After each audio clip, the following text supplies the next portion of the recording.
Morning students. आज हम metric space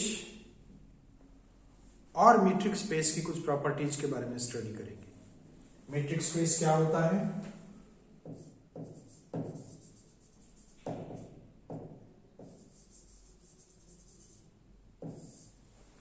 metric space क्या होता है, तो अपन जानते हैं कि मीट्रिक स्पेस को डिफाइन करने के लिए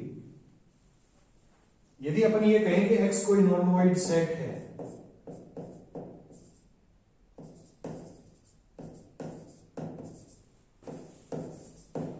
और यदि कोई मान लीजिए D कोई मैपिंग इस तरह से है which is defined from X cross X to R, एक कोई मैपिंग या कोई फंक्शन D इस तरह का है जो X क्रॉस X से X cross X the cross product of the set X and X defined as the pair of elements. So D, a function which is defined from X cross X to R such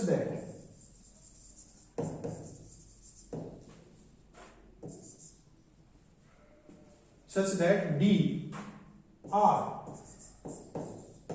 dxy, जिसको अपन ये कहते हैं D या फिर dxy, such that D और dxy satisfies the following properties,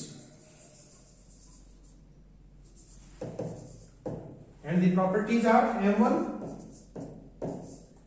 says that dxy is always greater than or equals to 0 for all x and y belongs to x. पहली property जो इसकी होती है वो ये कहता है कि dxy is always greater than or equals to 0 for all x y belongs to x. प्रत्येक x y जो इस x के एलिमेंट कहलाते हैं उन एलिमेंट के लिए dxy is always greater than or equals to 0. यदि ऐसा होता है, सेकेंड प्रॉपर्टी जिसको अपन M2 के द्वारा डिनोट करते हैं, ये कहता है कि dxy जो है वो dxy यदि 0 है तो इसका मतलब ये है कि x is equals to y है। यदि दो एलिमेंट्स हैं, तो एलिमेंट्स के बीच मीट्रिक की वैल्यू यदि 0 के बराबर है तो इसका मतलब वो दोनों एलिमेंट्स x और y आपस में बराबर होते हैं, यानी कॉन्सिडेंटल होते हैं। इसका वाइस वर्सा भी अपन ये कह सकते हैं कि यदि दो एलिमेंट्स आपस में बराबर है x is equal to y, तो इसका मतलब ये होगा कि उन दोनों के बीच में जो मीट्रिक है उस मीट्रिक की वैल्यू 0 के बराबर होगी for all x and y belongs to x। और तीसरी इसकी प्रॉपर्टी जिसको अपन M3 के द्वारा डिनोट करते हैं, वो M3 ये कहती है कि dxy is equals to dyx होना चाहिए for all x y belongs to x। यानी दो एलिमेंट्स x और y हैं तो उनके बीच में जो मीट्रिक अपन निकालते हैं वो उनके ऑर्डर पे डिपेंड नहीं करती है। x और y के बीच की डिस्टेंस ले सकते हो या y और x के बीच की डिस्टेंस ले सकते हो, दोनों सेम होती है। इसको अपन सिमेट्रिक प्रॉपर्टी भी बोलते हैं।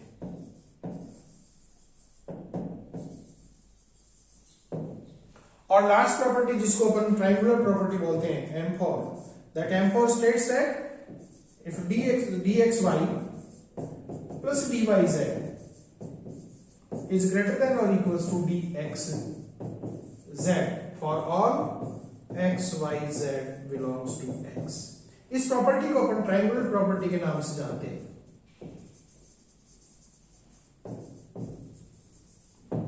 ये प्रॉपर्टी कहती है कि यदि x y z x के तीन एलिमेंट्स हैं तो किन्हीं दो एलिमेंट्स के बीच की डिस्टेंस x और y के बीच की डिस्टेंस और y और z के बीच की जो डिस्टेंस है जिसको मीट्रिक बोलते हैं अपन, इन दोनों का यदि योग निकालें तो वो x और z के बीच की मीट्रिक के मान से बराबर या फिर बड़ा होगा, जिसको अपन ट्रायंगुलर प्रॉपर्टी कहते हैं। ट्रायंगुलर प्रॉपर्टी ट्रायंगल से रिलेटेड है और ये अपन जानते हैं ट्रायंगल से रिलेटेड है, तो अपन ये भी जानते हैं ट्रायंगल से यदि ये x है, ये y है और ये z अपन लेते हैं, तो 3 पॉइंट से x y z अपन ने लिए तो x और y के बीच की डिस्टेंस जिसको अपन dxy कहते हैं, y और z के बीच की डिस्टेंस जिसको dyz बोलते हैं, और x और z के बीच की डिस्टेंस जिसको अपन x और z लिखते हैं। ये कहता है कि xy और yz के बीच के डिस्टेंसेस का योग x और z की डिस्टेंस के योग से बड़ा होता है। और ये अपन जानते हैं किसी ट्राइंगल की ट्रायंगुलर प्रॉपर्टी होती है। वो प्रॉपर्टी ये कहती है कि किसी भी ट्राइंगल में दो भुजाओं के दूरियों का योग तीसरी भुजा से हमेशा बड़ा या बराबर होता है, इसीलिए इसको अपन ट्रायंगुलर प्रॉपर्टी कहते हैं। तो यदि कोई मीट्रिक, कोई फंक्शन जिसको मैपिंग बोलते हैं, वो कोई भी मैपिंग डी इस तरह से परिभाषित है कि यदि वो m1 से लेकर के m4 तक की प्रॉपर्टी का पालन करता है तो ऐसा फंक्शन जिसको डी अपन बोलते हैं वो डी मीट्रिक कहलाता है। So if d satisfies all these properties then d और dxy is known as metric of the space X. This is the definition of the metric. अब यदि मीट्रिक अपन डिफाइन करते हैं तो मीट्रिक के बाद में मीट्रिक स्पेस क्या होता है? So what is the definition of a metric space? तो मीट्रिक अपन ने डिफाइन करी, तो मीट्रिक अपन ने डिफाइन करी किसी नॉन वाइड सेट एक्स को लेकर के। यदि नॉन वाइड सेट एक्स अपने पास में है और उस नॉन वाइड सेट एक्स में परिभाषित कोई मीट्रिक अपने पास डी जिसको अपन ने डिफाइन किया है वो अपने पास है, तो x और d को यदि अपन कंबाइन कर ले, एक दूसरे को साथ ले लेते हैं, तो जो एल्जेब्रिक स्ट्रक्चर बनती है वो एल्जेब्रिक स्ट्रक्चर xd जिसको बोलेंगे वो xd मीट्रिक स्पेस कहलाता है। तो डेफिनेशन अपन लिखे, late x be a non-wide set and d is a metric defined on then xd, this is the algebraic structure, x और उसके साथ में मीट्रिक जो डिफाइन है वो d है, then xd is known as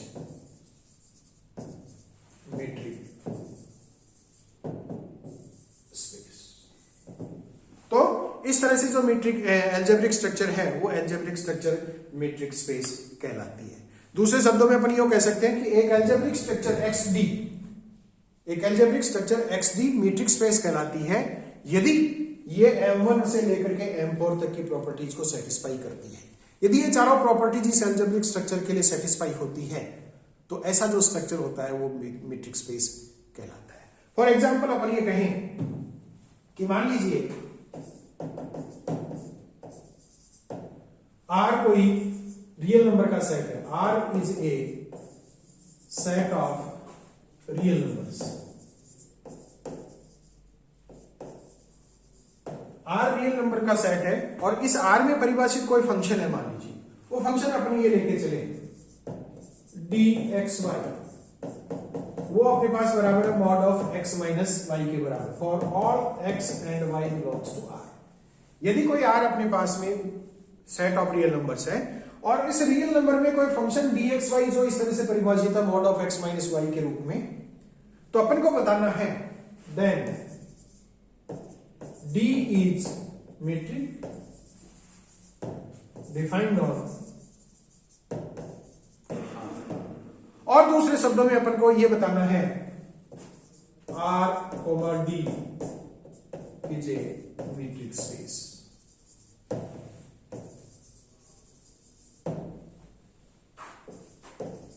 R अपन को जो सेट दिया हुआ है नॉन वाइड सेट, जो सेट ऑफ रियल नंबर्स है, और D इसमें परिभाषित कोई फंक्शन है जो इस तरह से परिभाषित है जिसका मान mod of x minus y के रूप में है। अपन को ये बताना है कि ये जो D बनती है, ये D इस तरह का जो भी फंक्शन अपन को दे रखा है वो मीट्रिक कहलाएगी और R, D जो होगा वो मीट्रिक स्पेस कहलाएगा। अब इसको मीट्रिक प्रूव करने के लिए अपन को वही m1 से लेकर के m4 तक की प्रॉपर्टीज को बताना है। यहां पर अपन ये देखते हैं कि जो dx अपन को दे रखा है वो dxy mod of x minus y है। अपन ये जानते हैं this mod of xy dxy जो कि मॉड्यूलस है, modulus is always positive, so this dxy is always greater than 0 for all x and y belongs to R। R के जो दो एलिमेंट्स अपन xy लेते हैं उस xy के लिए mod of x minus y का मान चूंकि ग्रेटर देन 0 होता है, इसलिए dxy का मान भी ग्रेटर देन 0 होता है। और अपन जानते हैं कि यही तो m1 property which is m1। Also अपन को यह भी बताया कि dxy जो अपन को दे रखा है this dxy is mod of x minus y। यदि मान लेते हैं अपन इसका मान 0 के बराबर है, इसका मान 0 के बराबर है, इसका मतलब mod of x minus y is equal to 0। और mod of x minus y is equal to 0 ये तभी पॉसिबल है जब x is equal to y होता है। This implies x is equal to y। तो यदि dxy 0 है, इसका मतलब mod of x minus y is equal to 0 है, और mod of x minus y is equal to 0 इसका मतलब x is equal to y है। इसका वाइस वर्सा अपन ये लें कि यदि x is equal to y है तो निश्चित रूप से mod of x minus y भी किसके बराबर होगा? 0 के बराबर होगा। और यदि mod of x minus y 0 के बराबर है तो निश्चित रूप से dxy का मान भी 0 के बराबर होगा। और अपन जानते हैं ये M2 प्रॉपर्टी है, which is तीसरा अपन ये देखेंगे M3 प्रॉपर्टी इसके लिए सेटिस्फाइड होती है क्या? तो वो अपने को दे रखा है, सिंस dxy जो अपन को दे रखा है वो M3 प्रॉपर्टी है, dxy अपने पास दे रखा है वो mod of x minus y है। अपन ये जानते हैं वो इसमें से यदि माइनस आप कॉमन भी ले लें तो ये mod of y minus x बचेगा, चिन्ह पे कोई फर्क नहीं पड़ता। For all x and y belongs to x। और mod of y minus x जो है वो अपने पास होता है dy x। यानी अपन को रिजल्ट मिला कि dxy is equals to dyx for all x y belongs to x। तो x y के प्रत्येक मान x और y जो x के दो मान दे रखे हैं उनके लिए dyx का मान dyx के dxy का मान dyx के बराबर है। और अपन जानते हैं ये तो M3 प्रॉपर्टी है, which is M3। अब M4 को प्रूव करेंगे अपन, तो M4 को प्रूव करने के लिए अपन ये मान लें कि तीन एलिमेंट्स x y और z R के तीन एलिमेंट्स। अपन ये जानते हैं clearly we know that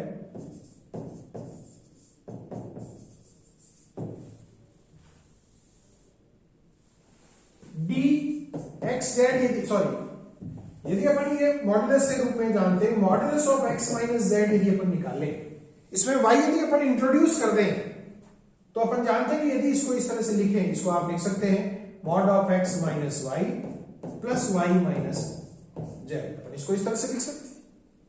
अपन ये जानते हैं दो को इनको साथ ले लें, दो को इनको साथ ले लें, मॉडुलस का रिजल्ट ले लें तो dx z is always less than और equals to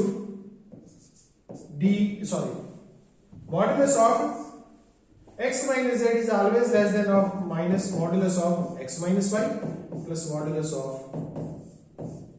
y minus z. So dxz is less than or equals to modulus of x minus z is less than or equals to modulus of x minus y plus modulus of y minus z. अब जो metric परिभाषित है उस metric के हिसाब से यदि अपन लेंगे तो ये तो बना अपना model dA of xz। This is always less than or equals to modulus of x minus y is d of xy, और ये अपन लें तो ये बनेगा आपका d of yz। So dxz is always less than or equals to dxy plus dyz। ये अपन जानते हैं M4 प्रॉपर्टी है, which is तो जो मीट्रिक अपन को यहां पर दी गई थी वो मीट्रिक जो फंक्शन अपन को परिभाषित यहां किया गया था वो फंक्शन m1 से लेकर के m4 तक की प्रॉपर्टी का पालन करता है। Means d satisfies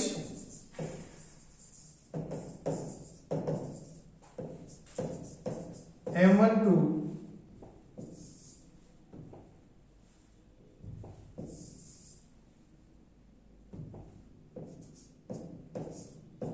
m1 to m4। यदि m1 से m4 का पालन करता है इसका मतलब dxy is metric